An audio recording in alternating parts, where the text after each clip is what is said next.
I'm on a live stream on our Facebook group too.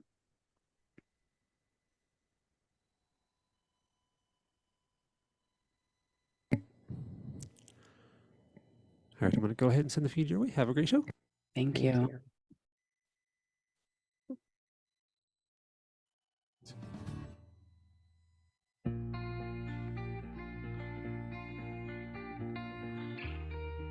Welcome to Women Thriving Unapologetically with Lynsie McKeown.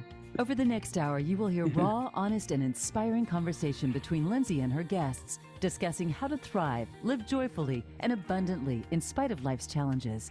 Now, here is your host, Lynsie McKeown.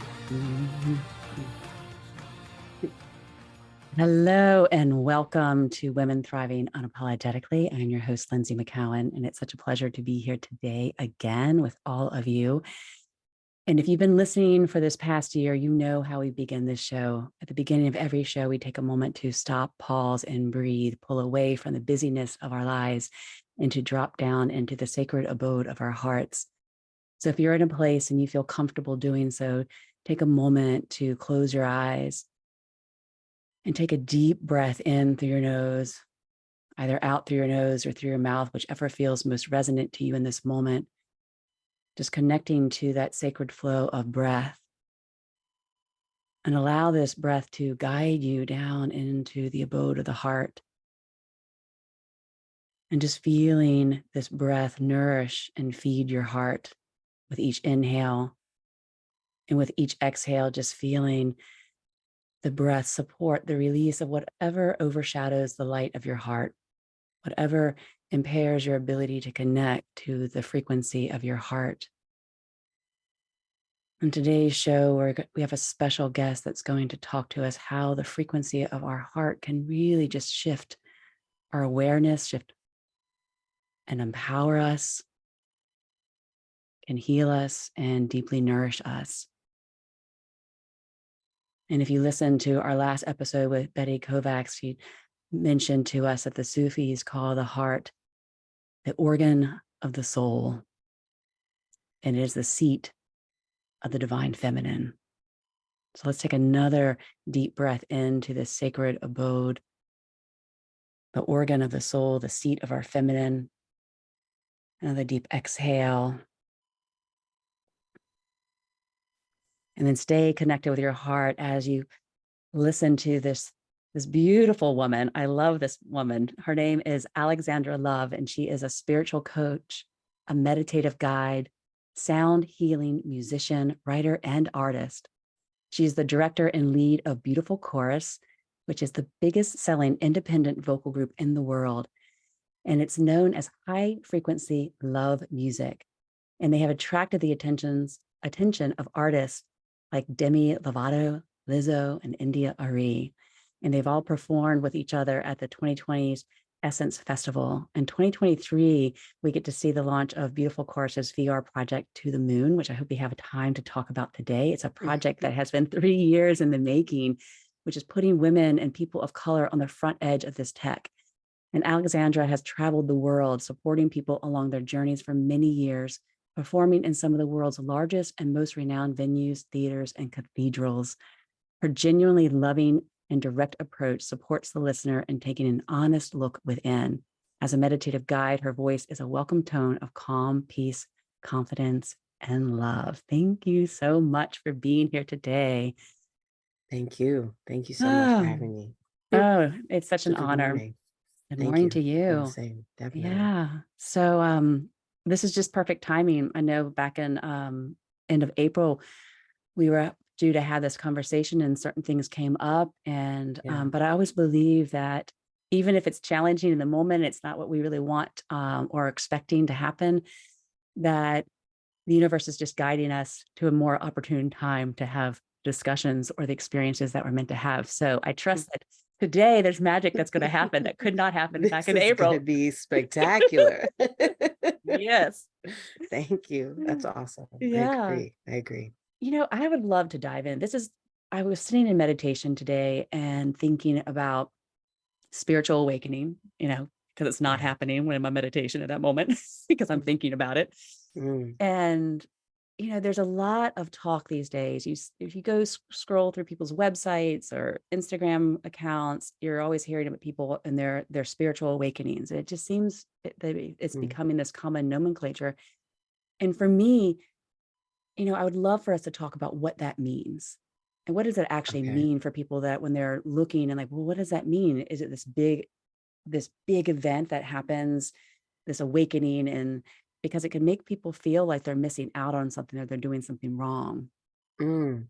You mean a spiritual awakening and they feel like they're missing out because they're in solitude Well, while it's no, that happening? that people that don't feel like they're having that experience. So they're reading about this and they're hearing a lot of people talk about their spiritual Oh, awakenings, but they're not okay. quite, but they don't feel like they're having that awakening because it's not this big Oh, event. oh, Yeah. that's so interesting. Sometimes the awakening doesn't feel like a big event. If it's really even and it's a momentum that's building and it makes sense for your spirit, then it might not feel thrilling and exhilarating the whole time. It might just feel like satisfaction or comfort, laughter. All those moments of joy are moments of awakening, I think. So yeah, if it doesn't feel like it's happening, it's still happening. I appreciate you saying that because, that even those moments of laughter are an awakening. For sure. And I think it's For Eckhart sure. Tolle, my friend, she's just so in tuned. And she sent me this quote right after my meditation from Eckhart Tolle, who says that awakening is a shift in consciousness Yeah. and in which our thinking and our awareness separate. And that it's not this big process. I mean, it's a big Yeah. process, but it's not a big event, I guess, for most Mm, people. I like that. The idea of those two separating or being aware of each other, more distinct with Hmm. harder lines. That makes a lot of sense because you kind of do have to be in a witness perspective to really um, take on what awakening is. It's hard to be swept up in everything of the world and be awakening at the same time, but to step back and see a bigger picture while it's happening is always really helpful. Yeah, I love that reminder that you might not realize you're awakening because you're too swept up in your daily life, that you have to step back and separate for a moment and to actually witness that there are moments of awakening that are happening. Yeah. Yeah. Maybe it is being swept up and maybe it's being very really really goal focused and not process oriented as well. Yeah, Mhm. but I think it's always happening. I mean, we're here, we're constantly expanding, we're always growing. I think awakening is always part of the experience, even if we don't recognize it. So, what are some moments of awakening that you have been aware of? It's funny that you mentioned Eckhart Tolle. I read his book A New Earth a very very long time ago. That was a moment for me when he broke down the way that people get upset with each other or perceive things and then hold it against each other, and how that dynamic sort of plays out the ego over and over in these cycles. So for me, understanding that emotions are connected to thoughts and thoughts basically direct our life was definitely an awakening moment. Mm. Definitely. And so, in that awakening, what did you do with that awakening? I mean, I know that's a kind of weird way of wording it, but when you have No, that, no. yeah, Oh yeah, sorry, I didn't mean to interrupt you. no, no, It's not weird at all. It's not weird at all. For me, what I do when I learn something new and I recognize its benefit and the benefit of its application in my life, I tend to focus really intently on it. For I think 2 or 3 weeks, I was just extremely mindful of any emotions I was having, emotions other people were expressing, the dynamics of a situation, and it helped me cultivate even more of a witness perspective in that way because I took on just a noticing aspect to my life. So for me, how that applies is I started to notice more, and then in noticing more and stepping back to that bigger picture, more information is always available. So it really helped me in my communications with other people, my relationships with other people. It was an eye-opening experience for sure. Mhm. In that eye-opening experience, were you a little bit in shock? Because for me, when I started to pay attention to my thoughts, I was like, holy hell, I have the shittiest freaking thoughts. On repeat. And I think they're boring. for me, yes, it was similar to that. It was like, wow, I think about this a lot in a day. Or if one thing if I allow one thing to take me off balance early and I don't correct my energy in that moment, it can tend to sort of spiral or pick up momentum throughout the day. So I noticed, yeah, the patterns, the way I was swayed, and the way that my days unfolded based on how I was thinking, for Mhm. sure. And did Yeah. you find it really challenging to be able to change that pattern? I don't, that's such a good question. I don't tend to feel like those things are challenging, but I think it's only because I enjoy it.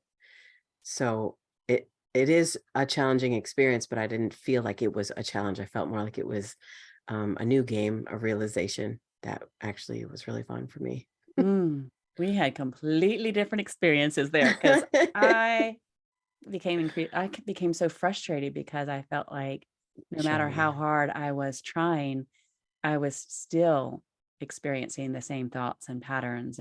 Mm, Um, and I was at the time in what we would call like a new thought group and learning a lot from them. And they were really teaching me how to use affirmations. And I was becoming frustrated because the affirmations were not hitting at a deep enough level where those original thoughts were coming from in me. They were only hitting at the surface.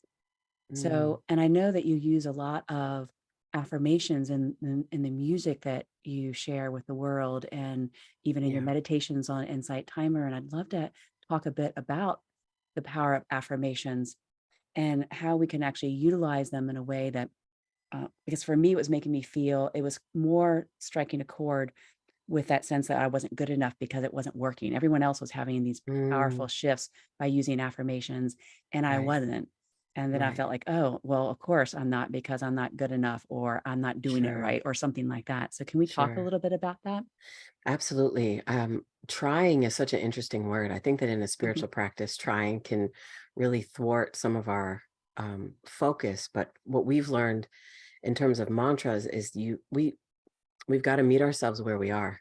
So if you're, trying to have a great day and you're using an affirmation to have a great day, but your actual core thought is I'm not good enough, then that is the thought that we found tends to want the most attention and to need to be sort of balanced out if it's bigger than the other negative thought. So if the core thought is I'm not good enough and we can admit that to ourselves, then we can start building a bridge to how we do want to feel, which Mhm. then overall is a bit more um, effective. Yeah, and at that time in my life, I had no idea what the core belief was. I hadn't even done Yeah, that deep inner work. So I think I yeah, became a bit disenchanted with the affirmations and yeah, until years, I mean, years later, when I started realizing, oh, this thing called the subconscious mind and right, and right, how powerful it is and how do we access that. So you yeah, believe that the affirmations actually have the capacity to tap into and affect the subconscious mind. absolutely. I believe that they do for me, and I've heard that they have for other people. It might not be the case for everybody, but it tends to be true. Yeah, yeah. Yeah, and so how is it just through the repetition of the mantras or the Mm, affirmations, or is there a do you utilize them through other modalities to help access those deeper recesses of the mind where some of these, more gnarly beliefs reside? yeah, that's such a good question. It's really up to each person. So we have to get in tune with what we need, how we learn, what feels good for us. I think a lot of times people take on affirmations or mantras to try to fix something, which is absolutely great. But once you know what you need to fix, then I feel like it's important to focus on how you'd rather feel, right? So we tend to feel like, say, we feel a negative emotion and then we're like, I need to fix this negative. I don't want to feel this. I don't want to feel this. And in saying that to ourselves, we're focusing so much on it that we're giving it even more momentum. I think sometimes what happens with affirmations and mantras is that people try to put them over how they feel instead of blending how they feel into the new energy of the mantra. So I consider mantras to be like a lighthouse, more just like a consistent frequency that you can tune into if it feels right for you. And if it doesn't, then I think it's important for each of us to we're not taught to take the time for ourselves to really figure out how we feel and what our core belief is and to really focus on it. We're taught that those things are sometimes selfish or silly or, woo spiritual irrelevant, but it's actually really, really important to just sit with ourselves for a bit. I always encourage solitude and meditation, even if it's 1 minute a day, just to be alone and relaxing and still in stillness, um, in order to then realize who we are at the core, so that then we can say, okay, here's where I'm at right now, and I accept this, and it's okay. And here's where I'd like to be. And that's great too. And I'm going to just work my way to that. I'm not just going to try to jump to it. A lot of times people try to jump into a super positive affirmation when they feel absolutely terrible. And in some cases that can work, but in most cases, the energetic leap can leave us feeling like it's not sustainable in some moments.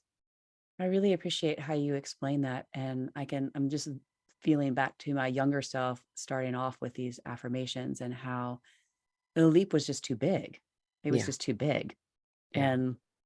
And if I was, of course, using it to try to to change something. I had all this expectation around. I'm like, okay, they say this will work. Let's do it. And Yeah. I'll go for it. I'll say this affirmation hundreds of times a day. Yeah. And sometimes it was more of what I understand now to be this power over. I was trying to take power over this thing in me Yeah. instead of acknowledging this part of me that was feeling this particular way. I just wanted to stop feeling that way. Yeah. And so I liked how Yeah. you said it's the blending of the two of them is where the power of the affirmation can take hold and Yeah. allow it to be Yeah. that lighthouse that is just keeping you in that frequency that you can come back to. I mean, Yeah. this morning I was on my mat doing some asana. I was like, well, you have this new album out, so let me listen. I haven't listened to all of it, so it's perfect time to listen to all of it. And it got me to thinking Nice. about, feeling into the frequency, Exactly. and I actually love, I have mixed feelings of, using music with asana, depending on what the intention is, but and my experience just changes with it and I allow it to change. It's not like a fixed right or wrong, but oftentimes I need that shift in the frequency. And your music, Yeah. listening to it this morning, it was definitely shifting my frequency as I was moving, which I think is powerful when you move and have these mantras and are breathing. It has like this Yeah. trifecta effect on Yeah. the nervous system. So it was just this beautiful shift that I was experiencing through this vibration of your music through Yeah. sound. That's so amazing that you brought up the feeling and feeling into the frequency. Also, thank you for listening to the album. That's so cool. And I'm glad that you felt the momentum of our intention behind those. But that's exactly what I was thinking also, is that it is about a feeling. I think a lot of times we repeat, when we repeat negative things to ourselves, we think that it's just the thought that is the pattern that has the momentum, when in reality, it's the feeling about ourselves that has that momentum. So just repeating a mantra, just giving it words and repeating a mantra, a positive mantra, isn't always, can be effective, but isn't always effective in addressing the feeling that we have at our core. So I love how you said that, because it is exactly transferring ourselves, transitioning ourselves from one feeling into a preferred feeling, for sure. This is the wonderful thing about Beautiful Chorus is that the mantras you help through your voice, through sound, help evoke a feeling.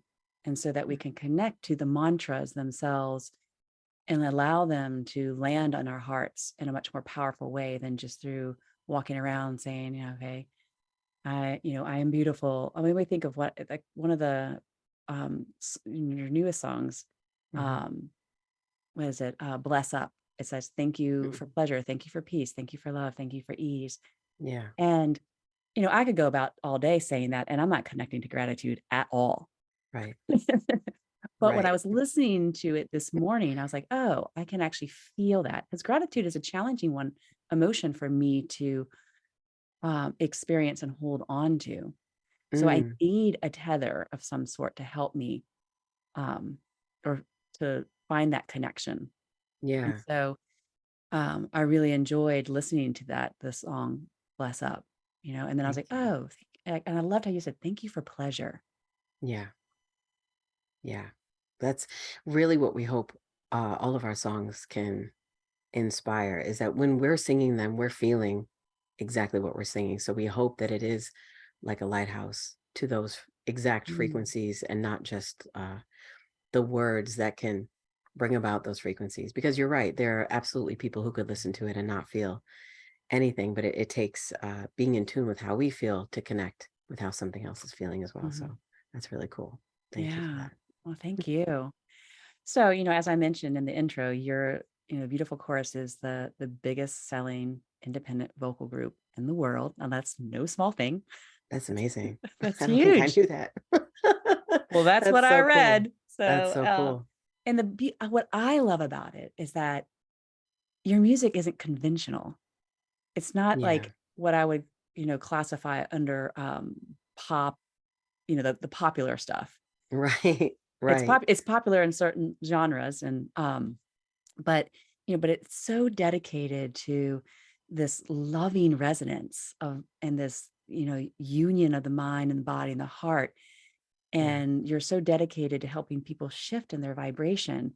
Yeah. And so I think that's incredible that this, your music at this time in history is really like starting to have this big wave and resonance with people all over the world. And I'd love to hear how, Beautiful Chorus, and share with the audience that's listening today how Beautiful Chorus came into existence and why you Yeah. believe this resonance is attracting more and more people globally. Oh, wow. That's such a good question. We started about 11 years ago now, I think. And we had gotten together for one performance was our plan. And I taught the ladies these harmonies that I had sung for another album that I created. And I put together a festival for it, and we practiced for months and months. And then we had that show. It was an amazing show. It was like a debut album with, all these beautiful harmonies, and so many people came. It was amazing. And then when we finished, we all kind of looked at each other and were like, well, we we want to keep doing this. This feels amazing. It feels like it's a space for us to express what's truly within us. And from there, we just kept going. We planned a tour, and we created songs that were from our hearts, and we're still doing it today. Just the fact that people enjoy it is incredible because, as you said, it's not conventional, and it's because we're not conventional. So the fact that we can be our truest selves and people really resonate with it's a special experience. It's really beautiful for us. Well, and it's just an Definitely. example that if you are just really true to yourself and not Yeah. trying to fit into convention, Yeah. you will resonate with other people more because you're More. just being Absolutely. completely authentic. Yeah. I think that is probably one of the biggest secrets to, not a secret, but one of the biggest essential elements of success, of personal success, is to be so authentic that, there's a space for each of us in this world. So when we're authentic, it's like we get to fill up the space that we're meant to fill. So it's it's beautiful. We're thankful. Mm.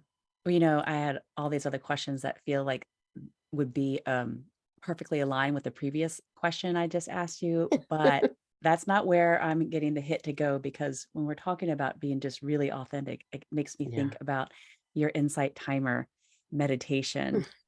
So just know Alexandra is on Insight Timer, and she has these Yeah. incredible, wonderful meditation tracks. And you have one that's called Fucking Relax.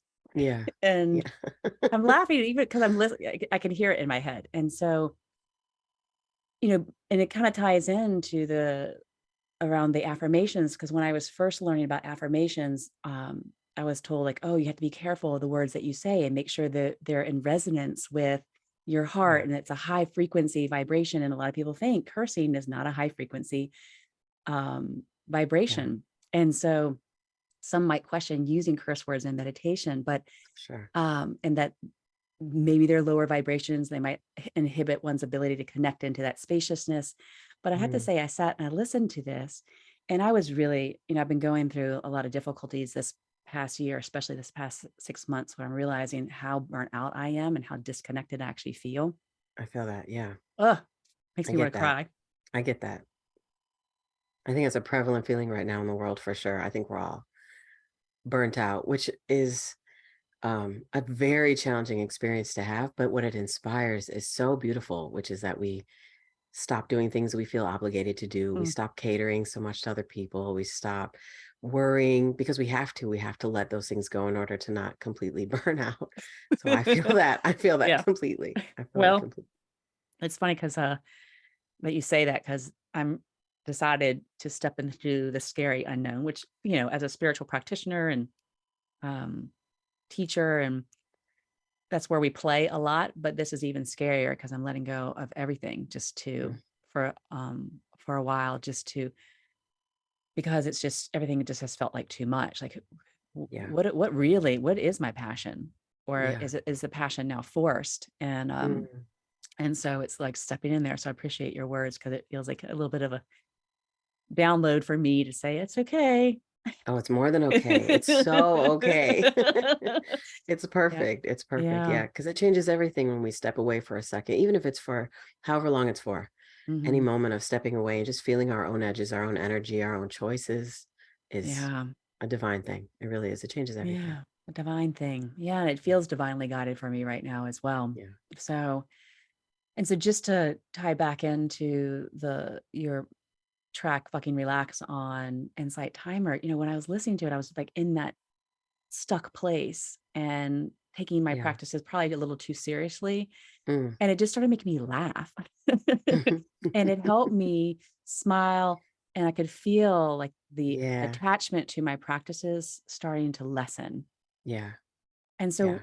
so tell me a little bit about what and inspired you to create this track. That is how I talk to myself, basically. So I create the things that we all create through Beautiful Chorus, and for myself, as Alexandra Love, are so authentic that it's literally like things that we're singing to ourselves around the house, or it's things that we need to hear from ourselves in a moment. I created a coloring book series too, called Fucking Relax, Fucking Love Yourself, like just for those moments when the practice feels like I'm trying too hard, and I'm just like, just fucking relax. And for me, comedy and mischief are ways that I relax, for sure, because laughter is like a total reset always. So Hmm. in creating those, that's what I was hoping to inspire, if if people feel it. There are definitely some people who believe that language matters in a spiritual practice, and I do believe it does. I just feel as though intention is the core element that for me matters most. So if it's done in love, if it's done with an earnest heart, then I feel like it's okay. And I could feel that in the meditation, that because you can use that word fucking or fuck, and it can be really abrasive Yeah. Yeah. and feel like your heart's closing down when you use it, or it can Mm-hmm. be like this very aggressive energy. But in the meditation, I could feel that there was that intention behind it, Yeah. that there was love Beautiful. behind it. And because it was making me laugh, it was making me soften in that moment. So Yeah. I appreciate you saying that, yes, words do matter in a spiritual practice, but the intention behind them and the love behind them is what really has the power to shift whatever word it is, because we assign the meaning to those words. Exactly. The words carry the frequency of the intention. So absolutely. Yeah. Absolutely. That's so So beautiful. if you're feeling a little bit too attached to your practice and you're not feeling like you're getting what you want out of it, and Right. you're getting a little too serious, then I highly recommend listening to Alexandra's meditation on Insight Timer. So, Thank you. and this happens every single time when I have an amazing guest on. Time flies, and we're already up to our first break. We're only going to take one break for the show today because I knew that we would have so much to talk about. But if you are listening, ladies, and you love the show, reach out to me at thrivingunapologetically@gmail.com. I'm very available via email, and I am seeking women to support the show. So if you want to be a supporter, a sponsor, or you want to be on the show, or know someone that you think would be an amazing guest, reach out to me, because there's ways that we can rise and thrive together. And it's so important that we understand that and we work together to lift each other up. So if you want to lift this show up and be lifted up yourself in this community, then reach out, and I'll be happy to jump on a call and share how we can do that together. So we'll be right back after this short break. Very It's All right, so, great cool. job. thank you, Matt. It's so good. So good. So we have It's two. okay. It's good. Okay. Oh yeah, Cool. we have 2 minutes. So Okay. yeah, I Amazing. mean, there's so many like 2-minute break, not 2 minutes to go. But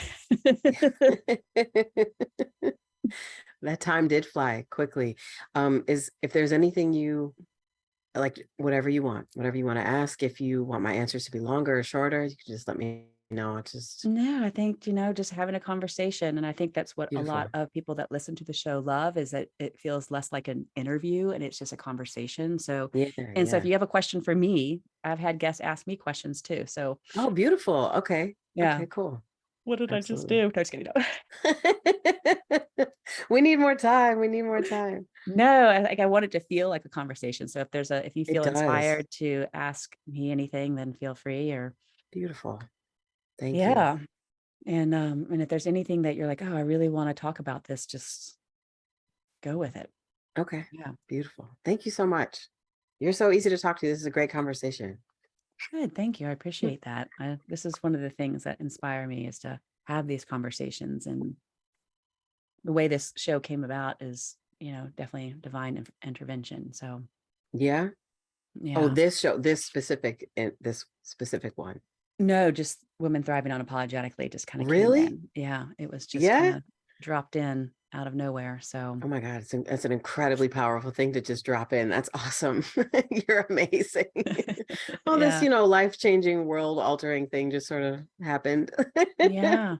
And That's so cool. we're gonna see where it goes. I know it's leading somewhere, but I don't know where. So I'm trying not to Yeah. try to, Well, joy, right? get my grubby hands on it and try to make it I into get that. something. Yeah. I get that. I had to learn to do that too, just sort of sit on my hands a bit and just let things happen as they happen. Yeah. Let Yeah. myself be shaped instead of me trying to shape the thing. Yeah, yeah, right. I think if we have joy as our goal, then we're good. Yeah. Absolutely. Cool, cool, cool. Yeah. Let's see, it's 10:30. Okay. Okay. All right, So, coming back in 10. Sorry to jump in here. okay. Thank you. He's so chill. He is. He's awesome.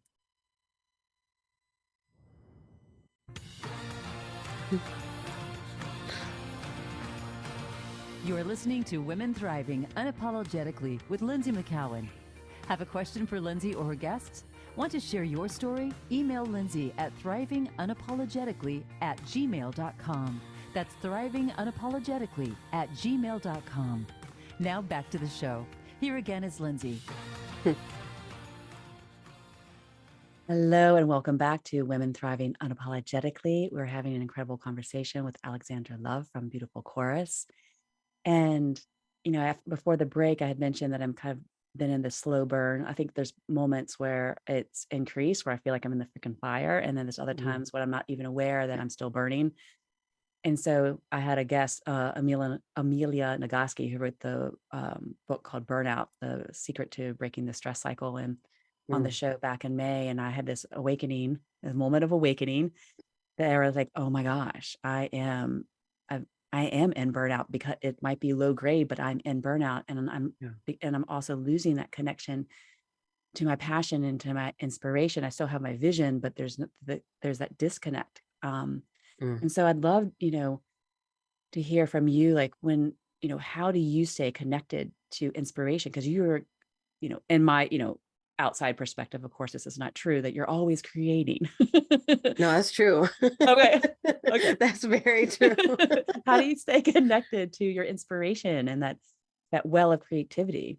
Oh, that's such a good question.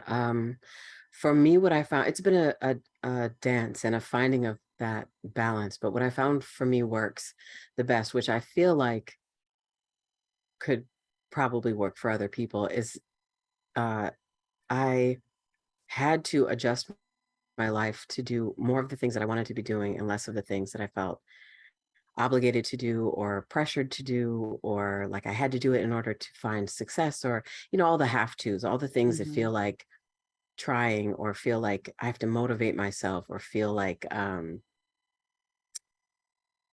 harsh for the sake of getting to a place without honoring the process that my personal being would appreciate in getting there.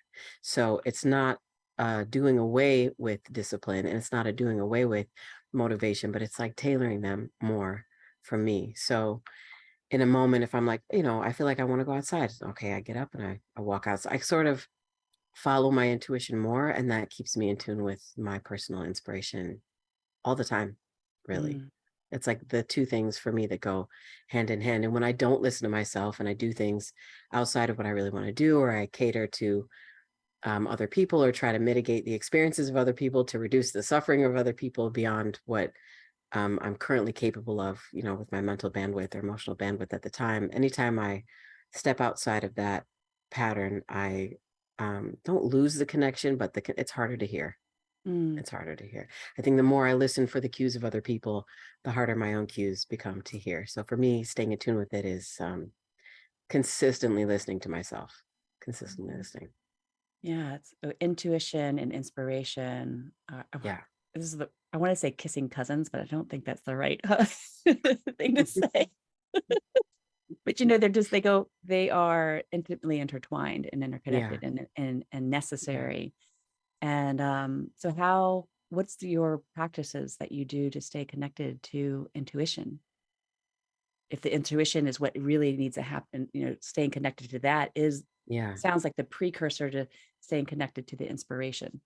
It is. And it's so beautiful because there are precursors to precursors and then precursors to the precursor of the precursor.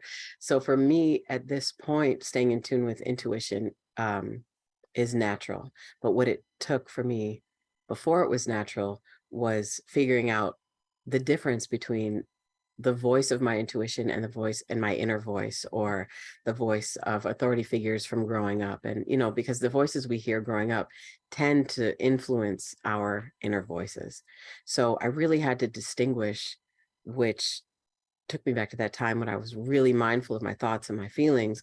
I had to recognize the difference between the two. And the way that I did that was just on their frequency, just based on how they feel. So if I were to say something to myself that didn't feel great, I'm like, well, that's not my intuition, because my intuition wouldn't elicit that feeling. But if I say something to myself, like, I'm proud of myself, I know I got this, I can keep going, this will get easier and easier, I've already done so well, I've come so far, all the things that are true about us that we tend not to say to ourselves, those are the things that I had to sort of give more airtime to. And then that strengthened my ability to hear my intuition. And then in doing that for so many years, it's just like now the only voice that I really hear, I love that that's the only voice that you really hear right now, for the because most part. there are so many voices in our head going There's a all the lot. time. Yeah. There's Yeah. a tremendous amount of different voices, and to be able to distinguish between your own true voice and Yeah. those of society or your parents or So many voices outside of yeah, us that yeah. are sure they know what's best for us, or even acting like they know what's best when they have an ulterior motive, which could be consumerism, materialism, whatever it is. Like, there are so many voices coming from the outside that to get in tune with what our personal voice is saying, I feel like is really paramount. Yeah, because we are being bombarded every All time the time. all the time. Yeah. All you have to do is turn on your phone and you're Yeah. already being bombarded. Yeah. And for me, it's like my intuition isn't even really a voice. It's a feeling. And so that's Yeah. even Yeah. more subtle and has been more challenging for me to follow that, because Mm. the voices they're loud. They are really Yeah. loud. And Yeah. and they can be a little deceptive in the sense that sometimes it sounds like a genuine loving voice, and Mm. it's almost like I have to really take that time to get still and feel that, like, the Yeah. energy of it, to Yeah. know if that's really an alignment. And sometimes if I don't make that time to get still and I follow something that Mhm. sounds like a really confident voice, Mm. then I realize, whoa, what's behind that confidence? Is it really confidence, or is Right. it a little bit of fear? And so Right. it's not true. So for me, it's like my intuition can be so subtle, but I'm so much more familiar with it now than I've Hmm. ever been before. And it's starting Yeah. to become more of a default. I still have the voices of the shoulds, taking this time off. Sure. There's a lot of shoulds in my head right now, like, Yeah. and like, okay, what are you going to do? And my intuition is like, Yeah. you're going to rest, girlfriend. Yeah. You're going to get your Yeah. feet on the earth and be in nature. Yes, absolutely. The shoulds are or can be so powerful. It's almost like a beautiful gift, all the distractions in the world, because they do teach us that no matter how we try to follow them, they'll never give us what following ourselves and our own intuition Mm. can. So distinguishing that difference is so beautiful, um, in the feeling of how it feels. I've always said to myself, anything I say to myself about myself that doesn't feel good just is not true. Just Hmm. is not true, you know? And just to trust that what your intuition feels like, sounds like, is going to be different than someone Absolutely. else's. It's so easy to Absolutely. listen to someone else's stories and like, oh, I don't, or experiences, and like, well, I don't feel that. Yeah. But just Yeah. to have that deep level of trust in yourself and Yeah. your own experience. And so it kind of leads into a question I have about ritual and ceremony, like what rituals and how I feel personally that rituals and ceremony are really important to be able to connect to the intuition and the inspiration, and that our culture hasn't really, that hasn't been part of our current history. And I Yeah. feel like there's starting to become more of an awakening around the importance of ritual and ceremony. And do you particularly have ritual and ceremony that you bring into your life? Yeah. Um, it varies. It tends to just be any kind of creative expression that feels good in the moment, or meditation, you know? So it can be dancing, painting, walking, talking, laughing with friends, making videos, making songs. It can really be anything, is what we've all created in Beautiful Chorus as our traditions in life. I think that we, in this culture, tend to look at ritual and tradition like it's a break from the busyness of the world to tune in.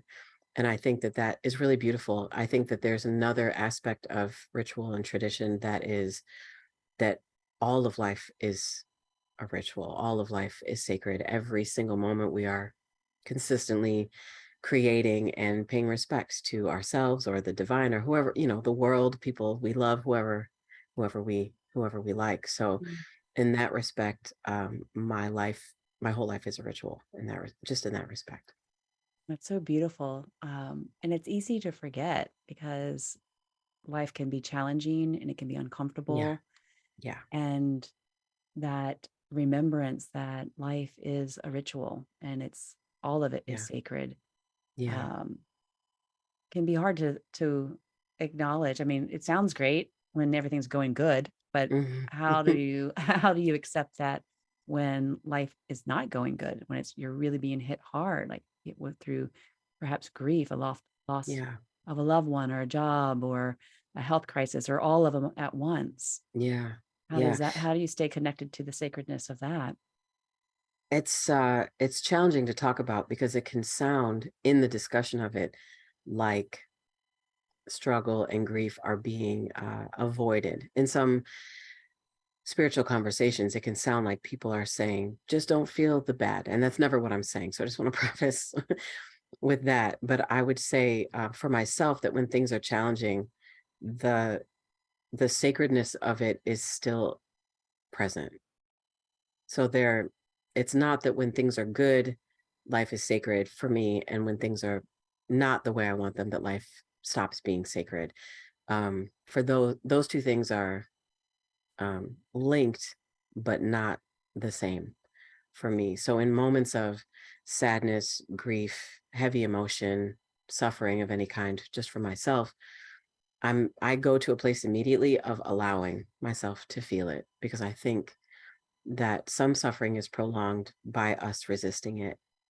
So while I might not be always in the throes of this is so sacred during a moment that I'm suffering or that I perceive that I'm suffering, I'm still aware that the sacredness is there because none of us know what any of this is. So it feels truthful to me to consider it all sacred even during the most challenging times. And I appreciate that, the viewpoint that when we resist, I mean, it's not spiritual bypassing. It's like allowing the feelings to move through us, and so Yeah. that you can have a richer experience of that experience, Yeah.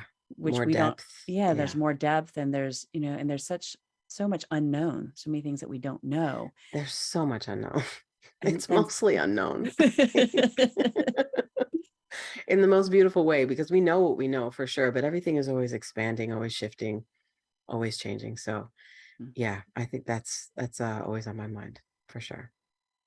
And then, if we understand that it's mostly unknown, that we can maybe soften into the unknown because we're always trying to control things. Like that's a very Yeah. hyper masculine approach to things. We have to control things because if we Mm. don't, then, what's in the unknown is meant to be feared. But, from a feminine perspective, and we talk a lot about this on the show, is that the magic and the mystery is in the unknown. And that's where actually we can find our power. There's a lot of That's power that really people, beautiful. yeah, a lot of I mean, I think a lot of people would agree with this. Some of the most challenging times in their life, on the other end of it, they feel more Mhm. empowered. Yes, absolutely.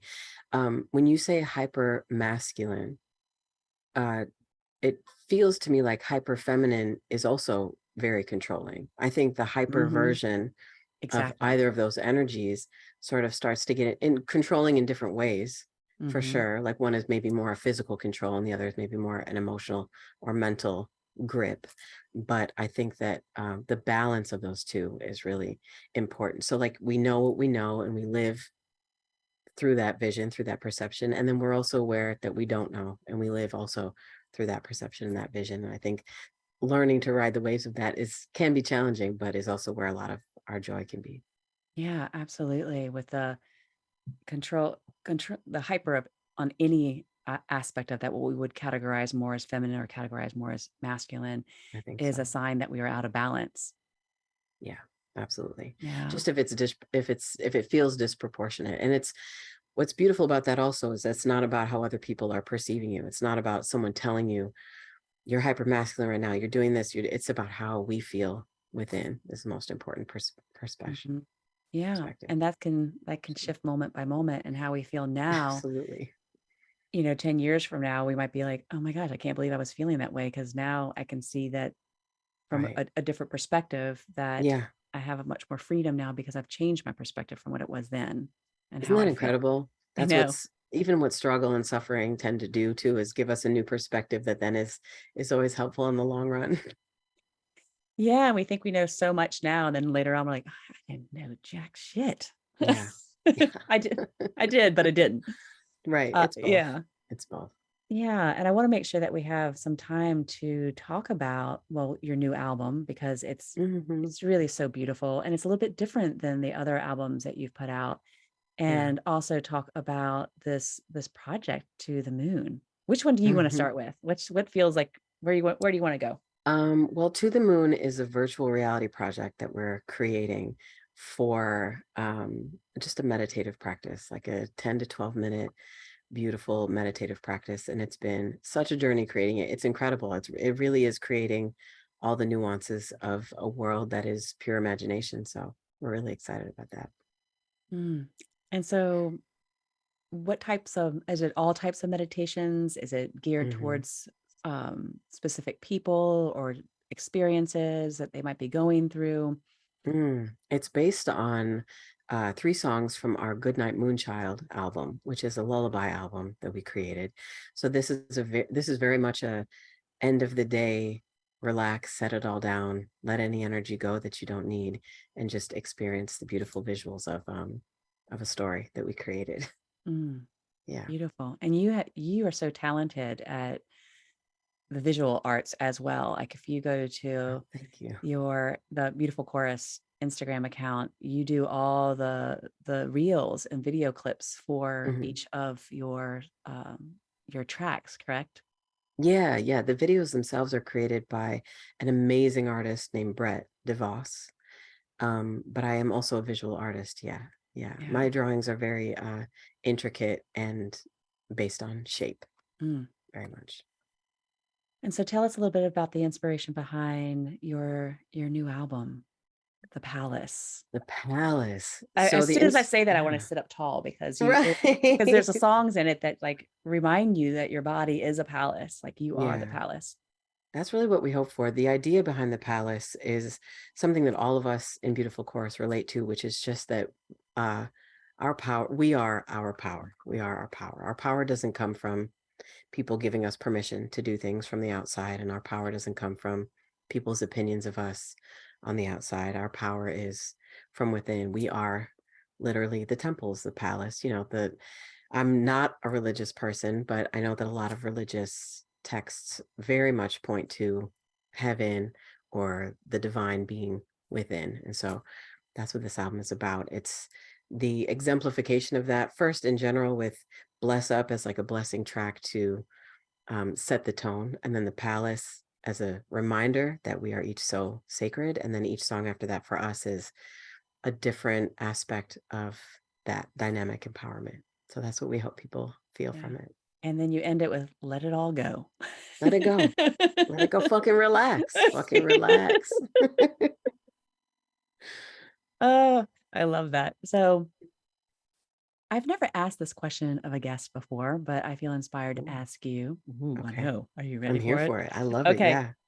What is one question that you wish someone would ask you? A question I wish someone would ask.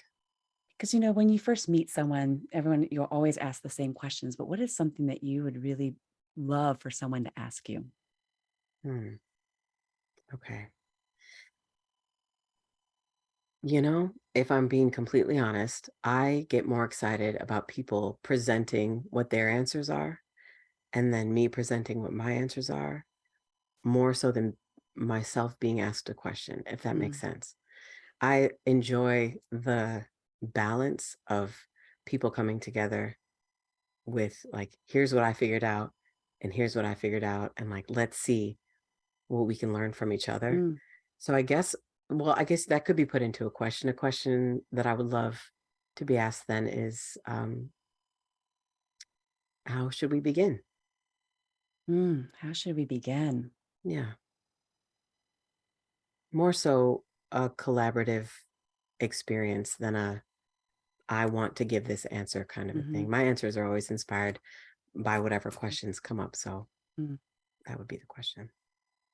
Well, let's begin and end with this conversation then. So we can Beautiful. we can compare our answers to, what is your understanding of thriving unapologetically at this point Ooh. in your life? For me, thriving unapologetically, I experienced that question on a few different levels, but I'll talk about the main two. The first is thriving unapologetically for me is thriving authentically, lovingly, with fun and joy at the forefront. The second level for me is to say that there's nothing that thriving needs to be apologized for anyway. So thriving for me is always unapologetic because I believe that thriving uh, is what we're all here to be doing. And that I think maybe societally or culturally, we have an idea about thriving that if someone thrives, they forget where they came from or they leave the people that they came up with behind. There's something to thriving that feels almost insidious in our culture. But I think that if I'm thriving in a way that is authentic, that I should be benefiting as many people as possible. Definitely the people closest to me, but my personal goal is always just to thrive unapologetically in a way that just allows the help to expand, if Mm, that makes sense. it makes perfect sense, and it's a really beautiful. I mean, I feel that in my body, but I can also envision that, like when you're really in that well of thriving, it's not just about you. Not Like at all. when you're truly thriving, Not at it's all. about Yeah. everyone else and what you're offering in the world. Yeah. And for me, the thriving is just really that ability to continue to move forward even when things are challenging, and not have an end Hmm. goal in mind for it, but just to stay connected to the heart and allow the heart to guide me without apologizing to her, instead of telling my heart, I'm sorry, I can't do that because of all my Yeah. conditioned Yeah. beliefs that want to keep me small. But I'm just like, no, I can feel that intuition, Yeah. and I listen to it and follow it. And when I do that, it's really scary. And I'm stepping into a scary unknown soon. And but just like I know that's what I need to do. And from Yeah. that, I will thrive so that when I do come back, it will um really be of greater service to the world. Yeah. Is there a way to to look at what you're moving into, um, to prepare mentally for it as because you're not there yet, like you're still on the grid, we're still talking, we're still participating, you're still participating in, the way that you have before. Is there a way to look at it with excitement more than the Mhm. scary unknown. I know that it Yeah. probably is scary. Mhm. So because I get that, I've gone into the scary unknown too. And I'll say this, I guess, what I found helped me was changing the way I looked at it as I was going into it, because Mhm. it's so divinely guided for you, that scary for sure, but also like, oh my gosh, so powerful. Such a powerful place to go. Yeah. I really appreciate that. At first it was scary because I was so attached to what I should be doing, but now that I'm getting Yeah, closer to it, the excitement's starting to happen. Like, I'm so ready. Like, let's just do that's, this, that's like, awesome. because you want to resist at first. And Sure. then when you soften and like, no, this is what's happening. This is what needs to Yeah. happen. And there's a deep well of trust is starting to strengthen as Ooh, closer yeah. that I get to it. Yeah. But I have to soften into it, and I'm doing that daily. So That's thank you for that. incredible. Yes, for sure. That's So we only beautiful. actually have a few more seconds to the show, and I want to make sure that everyone is available and knows how to reach out to you. So what's the Yeah. best way that people can connect to you and your music? Oh my gosh, we're everywhere. Well, we're streaming everywhere.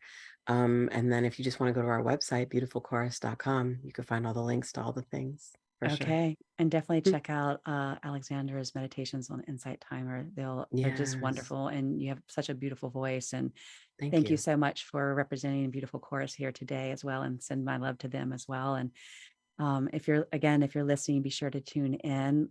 Next week is my last show before I take a break. So that will be a solo show. I have no idea what's going to come through. I might just step in and let it all be channeled. So, but until then, take care. And there's so much love for each and every one of you out there that are listening. And until next time, many, many blessings. Thank you so much. All right, awesome job, today. All clear. Thank you.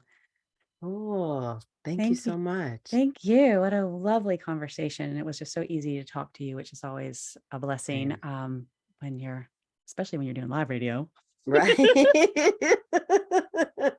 Right. You're easy to talk to too. That was Uh, great. And next week is your last show before you go off the Often grid in too. that way. Yeah. That's incredible. Yeah. Congratulations. Yeah. And I'm gonna shift it a little bit. Yeah, I have been feeling a shift with the podcast coming up. I mean, I'm gonna go more for just podcasts and not radio show. Yeah. But sit with that for a little bit. So I'd be honored to have you back on Beautiful. the show on the other I side of love that. everything. Yes, for sure. For sure. Are Yeah. you having it like a going away party next week for the broadcast? Um, Is it no, like oh, you don't have a plan for it yet? I don't You have a play plan. it like spontaneous? I have no I don't have no idea right now. I mean, there's kind of like this thing that was percolating a little bit today, like, what to do when you don't know what to do. Yeah, right. That's such a real thing. When I think about that a lot, I'm just like, well, I'm just gonna sit here for a few minutes and just see how it feels. Just see how it feels. Yeah. My That's partner, incredible. and I know this as a meditation teacher, but my partner said about a month or so ago that her mom would always say to her, when you don't know what to do, you just sit down and you get still until you do. Exactly. That's exactly the answer that I Yeah. found too. Don't Yeah. do anything. If I don't know, I'm not doing anything. Yeah. And I haven't known, like, I was like, okay, nothing's inspiring me right now. So I'm Yeah. going to do a Yeah. shedding and sit, shed and sit. So exciting. I'm so excited for you. It's like something that most people don't do. That's really powerful. That's Yeah. amazing. And Yeah. then let go of all the fears about work and finances and, keeping up the Mhm. momentum. I'm like, oh my God, it's Yeah. exhausting to even say it, and Yeah. There's a universal momentum that will just sweep you up and take that's so care of it. beautiful. It really Oh, will. thank you. Yeah, That feels for so sure. good. That's true. That's so beautiful. Oh, Oh, I love that. and That's awesome. before I let you go, do you mind if I just look into the Facebook group and see if there was a question? Oh, sure. Of course. Let's see. Do you think the nervous system runs on frequencies? I feel like music can definitely change my thoughts and moods. Does the nervous system run on frequencies? And then what was the second part? I feel like music can definitely change my thoughts and moods. Yes, for sure. Yeah. Yeah, for sure. Everything physical is energetic first. So Hmm. absolutely.